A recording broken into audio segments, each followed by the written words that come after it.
Final Fantasy X is one of my all-time favorite games. I first played FF10 on Christmas morning in the early 2000s when I had gotten a PS2 as a surprise gift along with FF10 and Grand Theft Auto Vice City. Almost 25 years later, I constantly find myself revisiting the game and playing it in new ways. In my first save file, I had done all the side quests, gotten everyone's ultimate weapons, powered every character up to the maximum, and defeated the strongest boss in the game, which in North America at the time was Nemesis in the Monster Arena, as the Dark Aeons and Penance were specific to the international release of the game. At that point, it felt like I had nothing left to do in the game, and I set it aside for other games. Then one day, I was browsing through the GameFAQs message board for FF10, and someone had posted a topic outlining their experiences completing a no sphere grid run of FF10, or NSG. No sphere grid runs were exactly what they sounded like, beating the game from start to finish without filling out any nodes on the sphere grid, meaning your characters never got stronger than they were at the beginning of the game. Of course, my immediate gut reaction was that surely this was impossible. How could you possibly beat the game without raising any of your stats at all?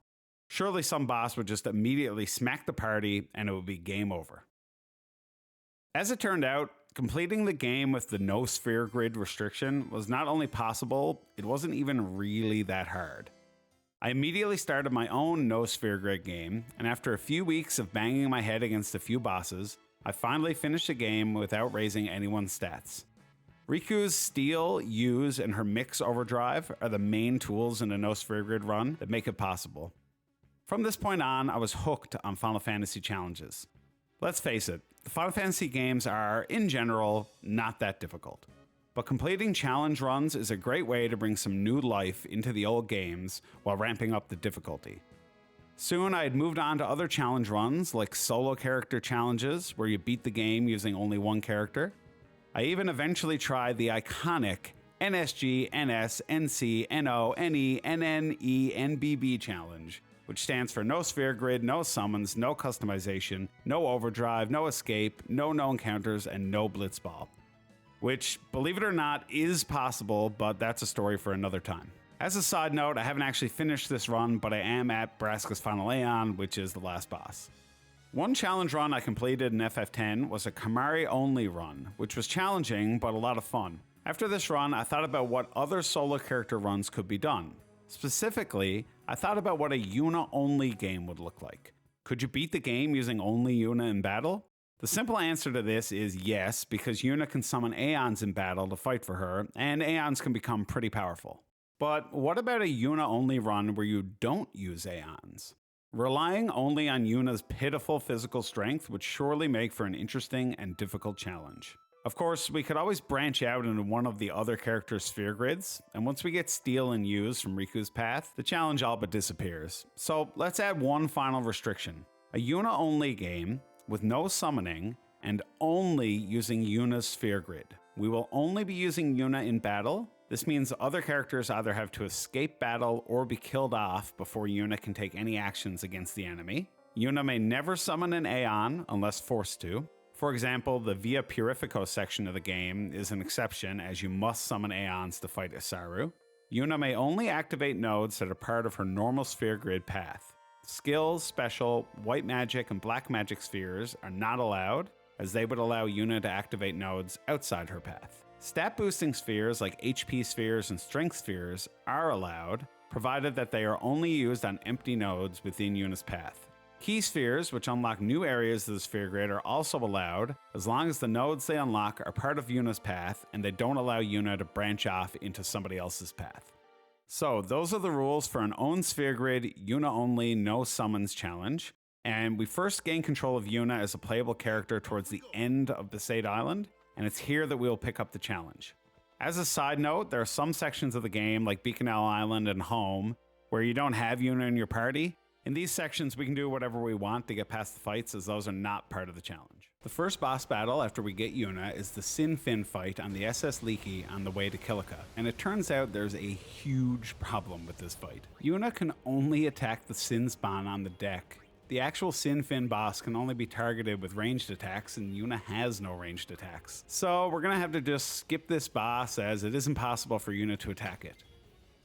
Except she can technically attack it, just in the worst way possible. It turns out Yuna does learn exactly one ranged attack on her sphere grid path. She learns Holy. So in order to hit the Sinfin, we're going to need to grind on Besaid and get Yuna to learn Holy. So let's get to it.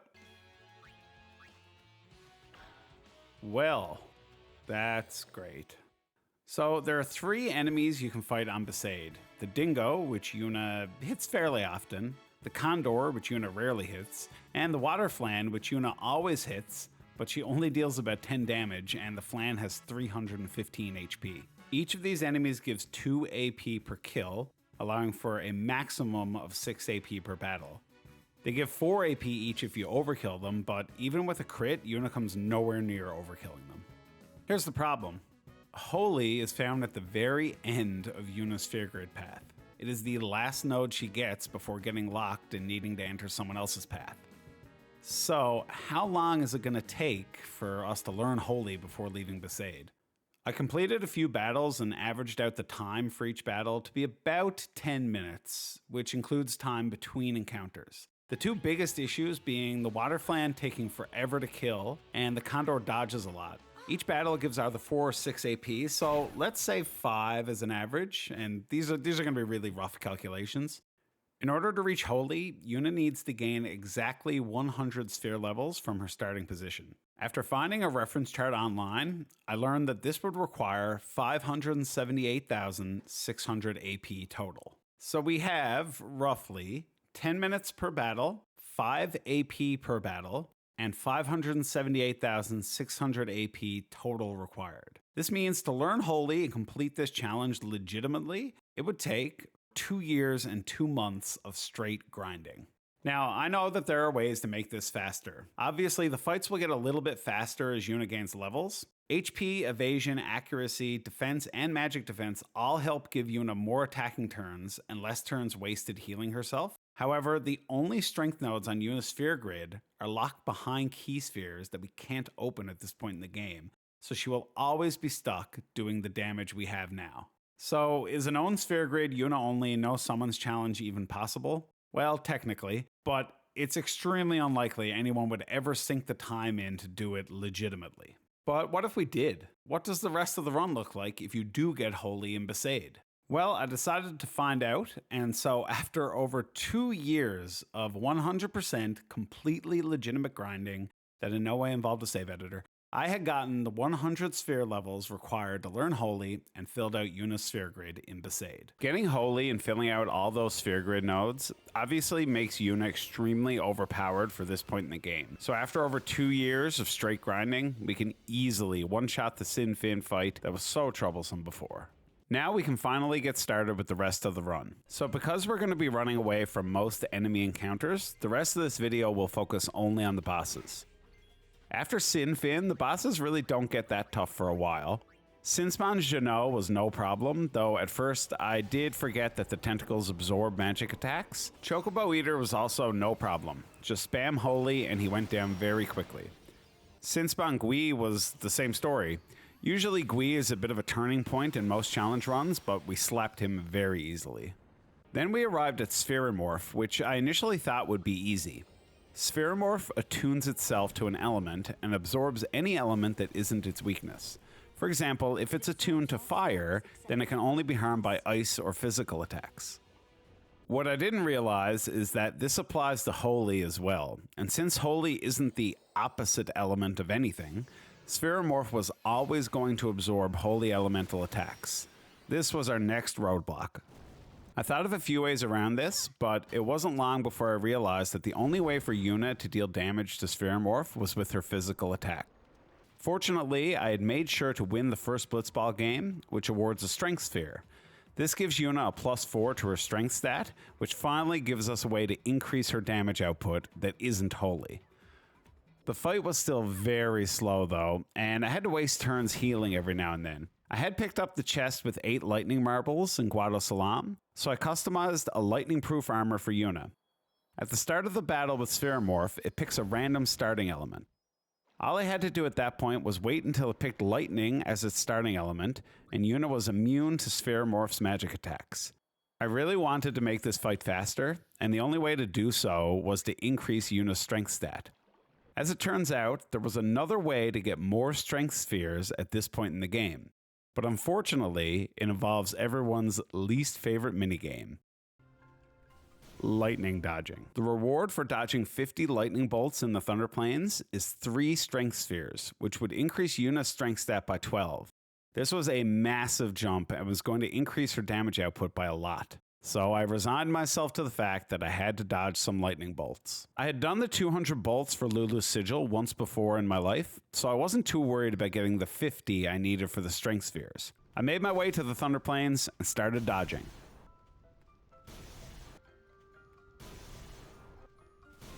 And I kept dodging.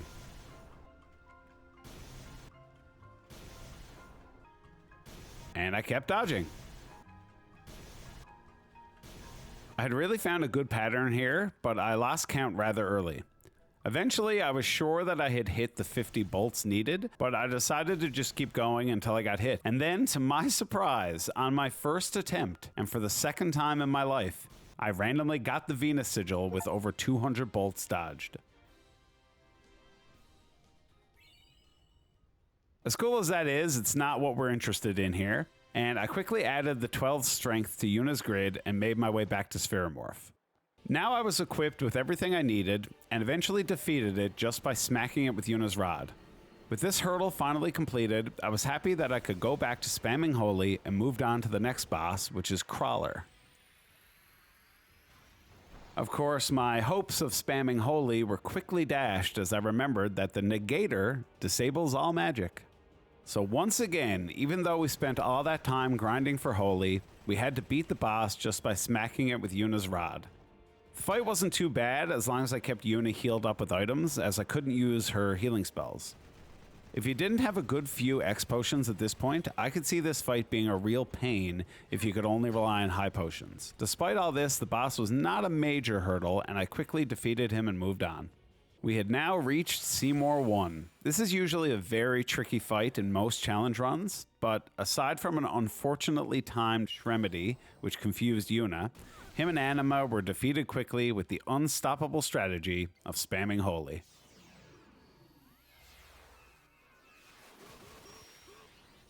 Next up was the Wendigo fight, which, coupled with Holy, Yuna's evade stat, and her immunity to lightning elemental attacks, was a quick win.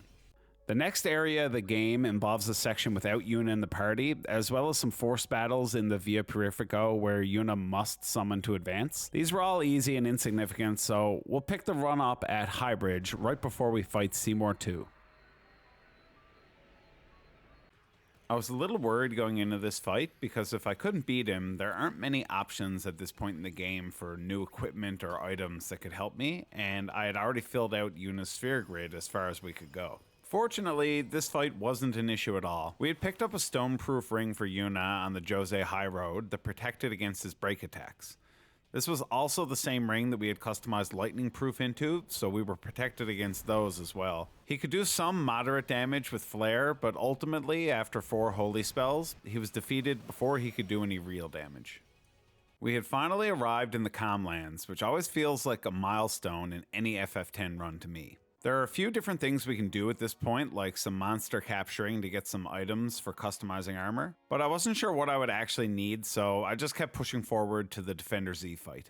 Defender Z deals very high physical damage, and when below half HP, uses an attack called Blast Punch. This attack halves your current HP, but also causes the delay effect, which basically makes your character act later. Because of this, I miscalculated Yuna's HP and got wrecked by a Blast Punch, followed by a Haymaker on my first attempt at the fight. After a small gear change to increase Yuna's HP and defense, however, I tried the fight again and was a little more careful this time to keep Yuna healed up and protected. This time Defender Z went down after 6 or 7 holies, and we were moving on to Mount Gagazet. At this point in the game, I started to actively dread the upcoming bosses, especially the next one, Seymour Flux. This fight is typically a huge spike in difficulty, even in a normal run of the game, let alone a challenge run. On my first attempt, I fell victim to his combination of Lance of Atrophy, which gives the character a zombie status, followed by Full Life, which auto-kills anyone with zombie. I realized that I hadn't bought any holy waters at this point in the game, and Yuna doesn't work on the zombie status. So I made my way back down to Once in an earlier section of Gagazet and stocked up on holy waters, ready to try again. This time things were going a little better, but once again I fell victim to Lance of Atrophy plus Full Life. Sometimes Flux will cast these two attacks back to back, and there is no chance to heal Zombie in between. On my third attempt, I straight up died to too much damage. It seemed that this fight was going to be tough. On my fourth attempt, I was making good progress and even survived his Total Annihilation attack, which deals very heavy damage.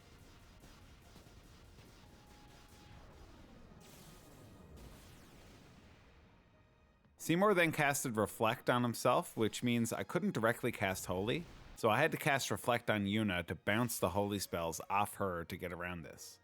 Running out of MP was also an issue in this fight, so I needed to use a few elixirs to keep Yuna's MP up. After another Total Annihilation that Yuna barely survived, I managed to squeeze in the 8 holies I needed and won the fight, just barely.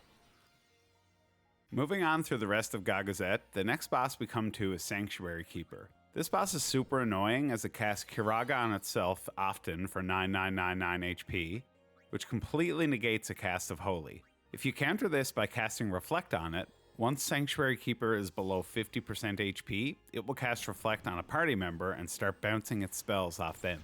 Sanctuary Keeper fortunately only has 40,000 HP when compared with Flux's 70,000, and after a small amount of trouble with it healing itself, Yuna managed to do the damage needed with Holy. Continuing with the run, we had finally made it to Zanarkand and proceeded to complete the awful and painful Zanarkand Cloister of Trials and got ready to fight Yunalesca. Right. I always forget that Spectral Keeper even exists. Every time. So we weren't quite ready for Yunalesca as we had to beat this guy first. I thought this fight was going to be easy, but because I always forget about it, I also always forget about its mechanics. Spectral Keeper counters for moderate damage, but it also attacks with Berserk Tail, which has a 50% chance of causing the Berserk status effect.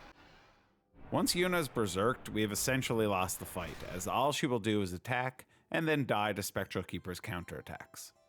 I didn't want to rely on never getting berserked at a 50% chance, so we needed a Berserk Ward armor for Yuna. Berserk Ward would raise her resistance to Berserk by 50%, which is enough to make her fully immune to the status effect. The type of armor we needed was called a Serene Ring, and the Mandragora enemies in the Zanarkand Ruins and Gagazet could drop this armor, among others. So I made my way back to Gagazet and fought Mandragoras for a long while until one finally dropped a Serene Ring. Equipping this and making my way back to Spectral Keeper made the fight pretty easy. All Spectral Keeper could do was straight damage, and even though there were a few close calls, we made it through the fight with Holy. Now we were finally ready to take on Yunalesca. The Yunalesca fight in general can be pretty tricky, and this run was no exception. She has 3 stages throughout the fight and gains new moves as she moves into each stage.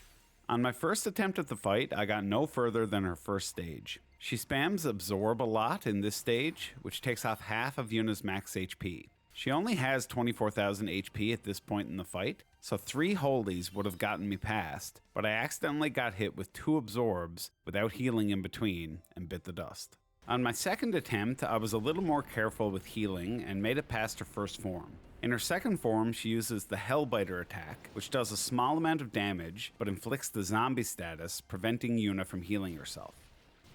This can be cured with holy water, of course, but we need to be zombied when we enter her third phase, or we will be killed by her Megadeth attack. I had to be careful not to trigger her transition into phase 3 if Yuna wasn't a zombie. Keeping this in mind, I waited until Yuna was zombified, and then hit Yunalesca with 1 more holy to get her to phase 3. In phase 3, Yunalesca also casts Mind Blast, which can confuse characters, and this happened a few times. Luckily, when she follows up with Hellbiter, it counts as a physical attack and will cure Yuna of confusion. At this point in the fight, I thought I had things figured out, but at some point, I must have healed Yuna of her zombie status to restore her HP, and got hit with an unfortunately timed Megadeth that finished me off. There was another problem, however. Holy costs 85 MP to cast, and after all the previous bosses, I was running out of items to restore Yuna's MP. Towards the end of this attempt at Unalesca, I was relying on basic ethers which only give 100 MP, enough for only a single cast of Holy. This was going to be a problem that I needed to find a solution to, not only for Unalesca, but for the later bosses in the game.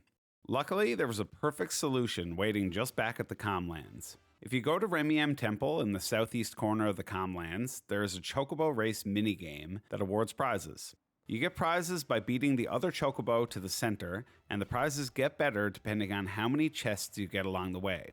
You also have to be sure to hit 0 poles to get any prize. One of the prizes for winning the race with 4 chests and 0 poles is 60 times 3 stars. The 3 stars item reduces the party's MP cost to 0, however it needs to be used through the use command in battle, which Yuna doesn't have access to. However, 3 stars can be used to customize a weapon with the 1 MP cost ability, which is perfect for what we need. After a few attempts that I really thought I recorded but apparently didn't, I had won the race with 4 chests and 0 poles, allowing me to customize a 1 MP cost weapon for Yuna. This was going to be massively helpful in the Unalesca fight and later fights in the game, as we no longer had to worry about recovering MP. I made my way back to Unalesca and tried again, but this time Yuna was hit with Curaga while zombified shortly into Unalesca's 3rd form. Finally, on my 4th attempt, I protected Yuna from Curaga by casting Reflect on her and carefully spammed Holy at only the perfect times. The fight lasted about 15 minutes, but Yuna managed to get enough Holies off to defeat her. We had arrived at the point in the game where everything really opens up. We now had the airship and could go wherever we needed to get Yuna ready for the final push inside Sin. I will note at this point that I started thinking about what Yuna's final equipment would look like, and the idea of getting her celestial weapon came up. Unfortunately, to do this, you need to complete some optional Aeon battles at Remiem Temple, and since summoning was not allowed in this challenge, her ultimate weapon was off limits. Once again, I wasn't sure exactly what I would need going forward, so I bought some empty force lock gear from Wants in Macalania and customized the weapon with 1 MP cost before pushing forward. Entering the final stage of the game, the first fights we had to deal with were the Sin Arms, followed by Sin Spawn Janae and the Core. The Sin Arms themselves were simple enough, just spam Holy and they went down with no problems. The Sin Spawn Janae fight was a little tricky, as Janae absorbs any magic attacks directed at the Core, but magic attacks directed at Janae itself will damage it normally. Janae dealt some decent damage and left Yuna poisoned a few times, but it wasn't an issue otherwise. Once it was defeated with a mighty smack with Yuna's rod, I had open access to the Core. The Core really only casts Gravija, which reduces HP by 75%, along with low-level black magic spells. It does do some other things, but this fight really wasn't an issue and it was quickly defeated. Up next was another fight that I always forget about for some reason, Overdrive Sin. I knew immediately that this was going to be an issue. Overdrive Sin has 140,000 HP, which means Yuna had to get 15 turns of casting Holy to defeat it. The problem is that once Sin reaches its 10th turn, it uses Giga Graviton, which is an automatic game over no matter what. On my first attempt, I only got Sin down to 70,007 HP, meaning I needed to somehow sneak in 8 additional turns for Yuna to win this fight. Since we had no way of increasing Yuna's agility, there were really only 2 options. Yuna needed an armor with either SOS Haste or Auto Haste. SOS Haste grants haste when a character's HP is in critical status. This would work, but I would have to worry about entering the fight with critical HP or getting down to critical HP during the fight. Auto Haste always grants haste to the character and is a much better option. However, the only way to get an Auto Haste armor is to customize it with 80 Chocobo wings.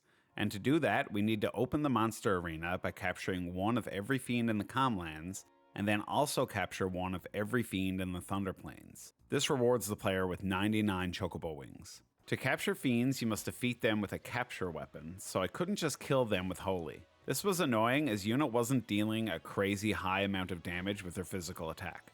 Regardless, I set out to capture one each of Skull, Neberos, Flameflan, Shred, Anacondor, Ogre, Coral, Chimera Brain, Malboro, Melusine, Air Rogue, Buer, Gold Element, Kusariku, Larva, Iron Giant, and Cactuar. The Thunder Plains monsters were much easier to capture than the Comlands monsters because they had less HP, but the Cactuars were still troublesome because Yuna couldn't do enough damage before they ran. I ended up having to customize a piercing weapon for her just to do enough damage. Adding auto haste to Yuna's armor was a no-brainer, and I also knew that Braska's Final Aeon liked to petrify characters with his Ject Beam attack. So I also completed the capturing for Jose High Road while I was at it, which awards 99 petrify grenades. With this, I customized Stoneproof into her armor as well. Jumping back to Overdrive Sin, we could now easily take it down with our auto haste armor, and we had made it inside Sin. The only boss standing between us and Braska's Final Aeon at this point was Seymour Omnis. Omnis casts Aga spells depending on the position of the 4 wheels behind him. They all default to Faraga at the start of the battle, and luckily, Yuna has a fireproof ring. If you don't hit them and change them yourself, then halfway through the fight they change to Blizzaga on their own. Yuna also had an ice-proof ring, so this wasn't an issue either. The only sketchy part of the fight was when he casted Ultima, but Yuna had just enough HP to survive this. He was soon defeated, and we were moving on to the last boss, Braska's Final Aeon. We were almost done. Probably the most annoying part of the BFA fight was the Nucleus equipment gathering section before the fight. Having to go through this every time is such a pain. When it comes to the fight itself, on my first attempt I didn't heal Yuna up after a hit, and BFA absolutely rocked her with a normal attack. I hadn't even had time to kill off my other party members yet. On my second attempt, things were going a little better. I had killed off Tidus, and Auron had been shattered to remove him from the fight. I got a few holies off, but died to BFA's Triumphant Grasp Overdrive when I messed up the turn order. It seemed at this point that I was probably going to get caught off guard by one of his attacks at some point in the fight, and the best way around this was simply to get Yuna more HP. The easiest way to do this was to customize HP plus 20% and HP plus 30% into the remaining 2 slots in her Stoneproof and Auto Haste armor. This time, though everything was in place, I failed to heal Yuna enough and died again to another Triumphant Grasp. In all of these attempts, I hadn't even made it to the second form. The fight was incredibly slow because I could only cast Holy when Yuna was fully healed, and BFA is very fast and gets so many turns to do damage. However, on my 5th or 6th attempt, I managed to stay in control and killed his first stage. His second stage is not much different than his first. I was a little worried that Yuna still wouldn't have enough HP to survive Ultimate Ject Shot, which is his overdrive in his second stage. Luckily, this attack only did around 4,700 HP, which Yuna could easily survive with her 7,000 plus. The fight ended up being more tedious than hard. I kept Yuna healed up and only casted Holy at the most opportune times. After a grueling half-hour battle, we had done it. We defeated BFA and had finished the game using only Yuna and no summons. Of course, I still had to defeat the Aeons and Yu Yevon, but as you can't die in that fight, I wasn't worried. I occasionally killed off the Yu Pagodas and arrived at our last attack, one final Holy to finish Yu Yevon off, and we were truly done. Now, at this point in the video, I'd like to say that in the grand scheme of things, this challenge was not very difficult. The bit about grinding for 2 years at the start to defeat Sinfin is more of a thought experiment than anything. The run would probably be more interesting if you just skip that fight altogether and try and move forward without an insanely overpowered Yuna for most of the run. However, it's always fun to replay this amazing game, whether in a challenge run setting or just a normal playthrough. FF10 will always hold a very special place in my heart. If you ever get inspired to try some challenge runs, I would highly recommend a no sphere grid run or a solo character run that's a little easier, something like a solo Tidus or a solo Lulu. There are even guides out there to help you with most typical challenge runs. If you're still watching at this point in the video, thank you so much for sticking around. When I started this video, I didn't realize how much work it would be, but I'm glad I finished it. If you'd like to see more videos like this in the future, please subscribe, and you can send me suggestions in the comments. I also welcome any critique or anything else you'd like to share about the video. Thank you so much for watching.